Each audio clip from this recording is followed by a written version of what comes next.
Hello welcome to Vishnu IAS academy. రీసెంట్గా మనం north eastern states మరియు నదర్న్ స్టేట్స్ ఏవైతే హిమాలయస్ని అంచుకొని ఉన్నాయో ఆ స్టేట్స్లో మనం క్లౌడ్ బస్ట్ మరియు ఫ్లాష్ ఫ్లడ్స్ అనేటువంటివి మనం ఎక్కువగా చూస్తున్నాం అనమాట. సో ఈ క్లౌడ్ బస్ట్ అంటే ఏంటి అంటే ఇండియన్ మెటీరియలాజికల్ డిపార్ట్మెంట్ ప్రకారం ఏదైనా ఒక ఏరియాలో more than 100 millimetres of rainfall within 1 hour పడింది అంటే within 20 to 25 square kilometres range ఏరియాలో పడితే దాన్ని క్లౌడ్ బస్ట్ అంటారు. ఈ క్లౌడ్ బస్ట్ రెండు ప్లెయిన్ ఏరియాస్లో మరియు హిల్ ఏరియాస్ రెండు ఏరియాస్లో ఫామ్ అవుతుంది అనమాట. సో ప్లెయిన్ ఏరియాస్లో ఎలా ఫామ్ అవుతుంది ఈ క్లౌడ్ బస్ట్ అంటే సన్ నుంచి ఎనర్జీ వస్తుంది, హీట్ ఎనర్జీ వస్తుంది. దానివల్ల ఎర్త్ హీట్ అవుతుంది. ఎర్త్ హీట్ అయిన తర్వాత దానిపైన ఉండే ఇమీడియట్ ఎయిర్ లేయర్స్ కండక్షన్ ద్వారా హీట్ అవుతుంది. సో ఆ ఇమీడియట్ ఎయిర్ లేయర్స్లో ఉండే ఎయిర్ మాలిక్యూల్స్ హీట్ వల్ల అప్లిఫ్ట్ అవుతాయి.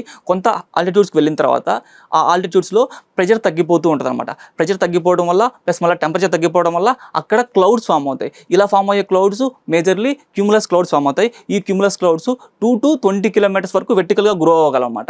ఎప్పుడైతే ఇవి ఇలా వెయిట్ పెరుగుతూ ఉంటాయో వెయిట్ పెరిగిన తర్వాత గ్రావిటీ వల్ల అవి కిందకి రావడం స్టార్ట్ చేస్తాయి. ఎప్పుడైతే అవి 2 to 6 కిలోమీటర్స్ రేంజ్లో ఉంటాయో కింద గ్రౌండ్ నుంచి అక్కడ ప్రెసిపిటేషన్ స్టార్ట్ అవుతుంది. ఈ ప్రెసిపిటేషన్ కనుక 100 మిల్లీమీటర్స్ కన్నా ఎక్కువ ఉండి 1 అవర్లో కనుక పడితే ఒక 20 to 25 కిలోమీటర్స్లో దాన్ని క్లౌడ్ బస్ట్ అంటారు. ఇలా క్లౌడ్ బస్ట్ జరగడం వల్ల కింద ఉండే ల్యాండ్ అబ్జార్బింగ్ కెపాసిటీ చాలా తక్కువగా ఉంటుంది పైన వచ్చే ప్రెసిపిటేషన్ కన్నా. సో దానివల్ల ఫ్లాష్ ఫ్లడ్స్ వస్తాయి అనమాట. ఇమీడియట్గా ఒక లోకలైజ్డ్ ఏరియాలో దాన్నే ఫ్లాష్ ఫ్లడ్స్ అని చెప్పేసి మనం అంటాం అనమాట. సో హిల్ ఏరియాస్లో ఏమవుతుందంటే హిల్ ఏరియాస్లో కూడా సిమిలర్గా ఈ కోల్డ్ విండ్స్ ఏవైతే ఉంటాయో అవి వెళ్ళి మౌంటైన్ స్ట్రైక్ అవుతాయి. మౌంటైన్ స్ట్రైక్ అయిన తర్వాత అటు ఎటు వెళ్ళడానికి స్పేస్ లేక అవి పైకి వెళ్ళడానికి జరుగుతాయి అనమాట. అప్లిఫ్ట్ అవుతాయి. సేమ్ అలాగా పైకి వెళ్ళిన తర్వాత అక్కడ టెంపరేచర్ పడిపోతుంది. తర్వాత అట్మాస్ఫియరిక్ ప్రెషర్ తగ్గిపోవడం వల్ల అక్కడ ఏమవుతుంది అంటే సేమ్ సిమిలర్గా క్లౌడ్స్ ఫామ్ అవుతాయి. అండ్ అగైన్ ఆ క్లౌడ్స్ నుంచి ప్రెసిపిటేషన్ ఫామ్ అవుతుంది. ఇఫ్ ఇన్ కేస్ ఆ ప్రెసిపిటేషన్ కనుక 100 మిల్లీమీటర్స్ కన్నా ఎక్కువ ఉంది 1 అవర్లో అంటే అప్పుడు దాన్ని కూడా క్లౌడ్ బస్ట్ అని చెప్పేసి అంటాము. దానివల్ల ఫ్లాష్ ఫ్లడ్స్ వస్తాయి అన్నమాట. Thank you.